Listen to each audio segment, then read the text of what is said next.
Kilang ko to kilaw. Kapag ko ay mana tunatua ngai ki te tarenia, pe pehere ni kofu pehe kilang e tau tonu. Ko luma kau kau. Kako heki tali lai au te hewili e mo mua o e kako tai au ki te aliki ki hea manoa mana ia vena kua maua ke he leo mo toke lau e awala mai i o mātanga tau wā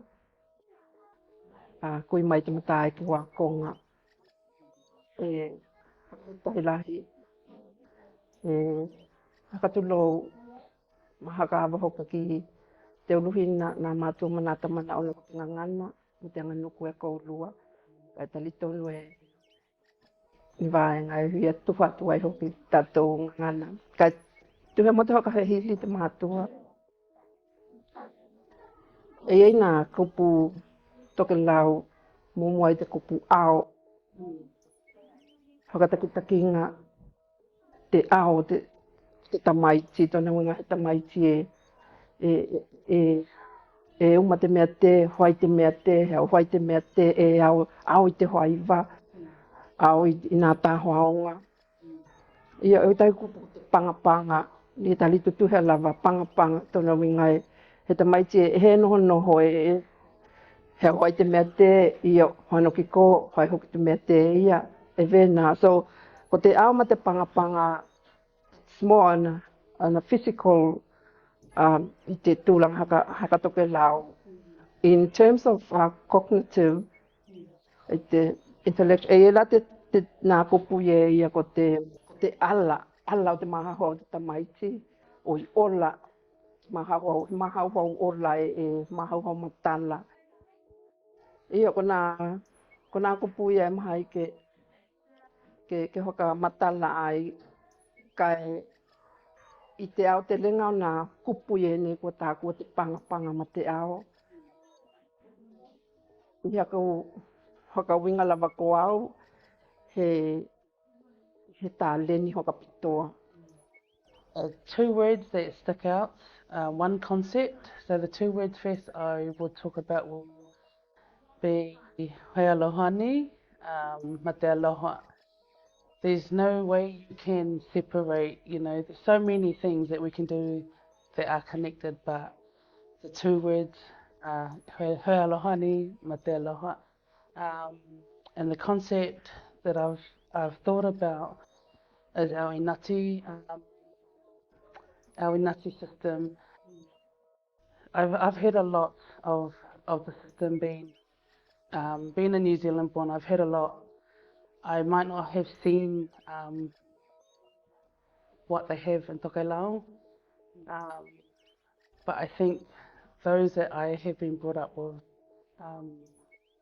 and just seeing how things were done with our aunties, uncles, is enough to say or to understand the inati system. In terms of children and in terms of children, giftedness, going back to giftedness, it's all that I have seen, all that I've been able to capture, to gather, to take in, to breathe it, to live it, to love it, and then being able to share, to distribute all that knowledge into your, I guess, for us as Takelau teachers, bringing that into the classroom and sharing it with love and hoi aloha. Ia. Nā hui haka popo ki te inati ve iau nā tāko e te mātua ki a Sarah, te uho tēne ki a Sarah, te inati. Awa ko te Takelau, te mea lawa e koilo, i Takelau e ono nā taulele au i kau mai te hea lava mea ika. O i tuha, e tuha free, ni e hoki hua lava ki tangata o ma te whenua, ko ai lava te lunga te whenua, time, hei he tino e mihi, everybody's got to share the fish. Ka haila i te tahi tū la, e hoki la te inati, ni? te mea tako hoki ko te inati. Whakatakinga, ka hai e eini mālo e tuku e atuki toke lau, whano te wākai e toe aina. Ni kua tonu i toe aina, whai te wākai ki te nuku, e taki lua i a pūlo i te inati, pe taki lua i a moenga i te inati. Ke hai e nā mea aloha.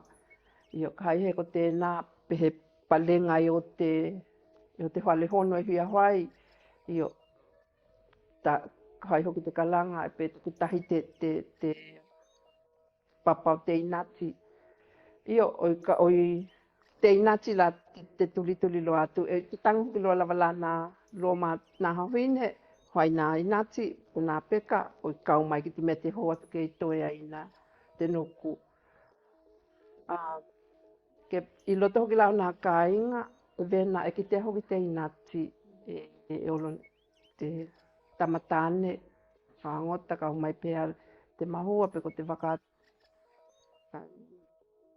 whakatahoanga e hanu ki uta kau mai te popo. Io i tuha ki nā kāinga, io he aoa te kāinga te eia te kāinga. Ka haila he paki te taime hoho ai hoki te matai e hoho ke olo ki te paipulaka io o mai laia ia kāinga te kāinga ni otona kau kāinga lava o mai o i tātou olo o i whai te waipulaka a wala kau mai e tuhua hoki te waipulaka ki nā kāinga. So in terms I tainati e tuhua. So it's e hoki kai e toe ni sa service hoki e toe kau e toe maua mai hoki. Ni e maua te anganga tēnā. So ia te au laka hai e mana ia ka hai lai ki la ve I haka winga ve ia ki lunga I nā hana wa ki tātou. Kua kau mai nā values e nei ni, kua kau mai nā hautua ngā mātua.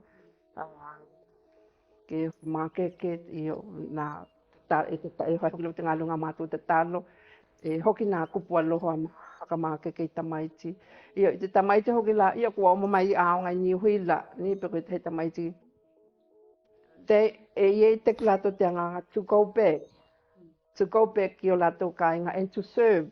Kai koe mahau whau ni ki te tau, ki te mtakute nei ka te tānia, pe ko te pangapanga, pe ko te ao. I heo ki langa vehe nei o I hoka o ngā pe ilo, pe hoka tino, tenei mtakute. E taku le atu, ko te whakatoke lau, e olo hoka tahi me te whakate anganga. Hem haike separate, has to be together. Veo na maua atu he mea aloha kapitoa. Ka waka te tamaiti, e ona mātua e talohi a. Ni ka hai kua ki te ai he mālohi anga pe tāleni ma he tamaiti, e vea ka te tamana ma te mātua, he aloha, mea aloha mai te atua. He oka manui anga mai te atua. And we see that I loto I nā kāinga e tāpua ki nā mātua ma talo ki te aliki ke oka manui te tāleni te tamaiti. Olo ki te community, o mai he Amoa, ke lau, o Cook Island, papo hakatahi nā tamaiti. The same thing, hakahetai ki loa ki te aliki ke whakamanuia nā tālenia. Anaho ana o pahewika. So just in terms of the inati system, when I think about the classroom, as a Takelau teacher in your classroom, there's so much to learn about. There's so much, like even our cultural events, we celebrate. You want to grasp onto like every individual child that's in your classroom. But as a Takelau teacher, I think it's important to know who you are in order for you. I think we had this conversation last week. In order for you to know yourself, suppose you can better your teaching practice with others. So in saying that, me being a teacher in a classroom of preschoolers, I walk into the classroom with a mindset to say, what difference can you make? And there's always something that takes you back to your roots or to your, like I think about my aunties or my late parents.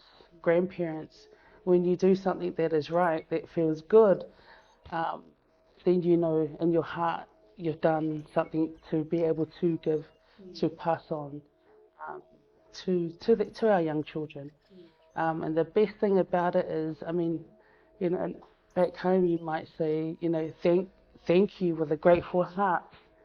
But the best grateful thing that I could ever get is just making a difference, especially for a child. If a parent comes back and says, hey, look, you know, last week this happened and all of a sudden we've gone through this. Ia, veho ke la ke te vaenga te langona o te mātua Peketi Island.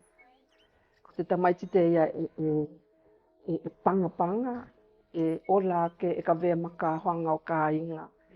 E ka vea maka hanga o nuku, e ka vea maka hanga o te mālo. So ka hai te perspective te nā, o nā mātua e toka lau, e hau maho ki loto i e ao ngā, e te teacher ni, e ao ngā, tamaiti te ia e ao ngā, he ka hoanga i o ka inga ma nuku ma. And then I should, as a teacher, ke hokamau tinoa, tamaiti e ao ngā veko te society e veia ko nā moe mitinga mana ki langa a nā mātua.